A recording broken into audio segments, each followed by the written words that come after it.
இப்போ ஃப்ளட்டர்னு சொல்றாங்கல்ல, ஃப்ளட்டர்னா என்ன?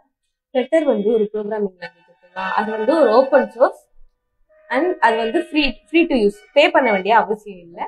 அது வந்து design and developed by Google ஓகேவா. சரி, இப்போ ஃப்ளட்டர்ல சிங்கிள் கோட் பேஸ்டு ப்ரோக்ராம்னு சொல்றாங்கல்ல, ஆமா, அது உண்மையா என்ன? இப்போ நீ ஒரு பிசினஸ் ஆரம்பிக்கிறேன்னு வச்சுக்கேன், அதுக்கு அப்ளிகேஷன் பண்ணணும்னா ஆண்ட்ராய்டுக்கு வந்து காட்லின் லாங்குவேஜ் மூலியமா அப்ளிகேஷன் பண்ணணும். iOSக்கு வந்து ஸ்விஃப்ட் மூலியமா அப்ளிகேஷன் கிரியேட் பண்ணலாம். ஆனா அந்த ஃப்ளட்டர் வந்து கிராஸ் பிளாட்ஃபார்ம். ஸோ இந்த அப்ளிகேஷன் இந்த பிளாட்ஃபார்மை யூஸ் பண்ணி ரெண்டுமே கிரியேட் பண்ணிக்கலாம். ஆண்ட்ராய்டும் கிரியேட் பண்ணிக்கலாம், iOSும் கிரியேட் பண்ணிக்கலாம்.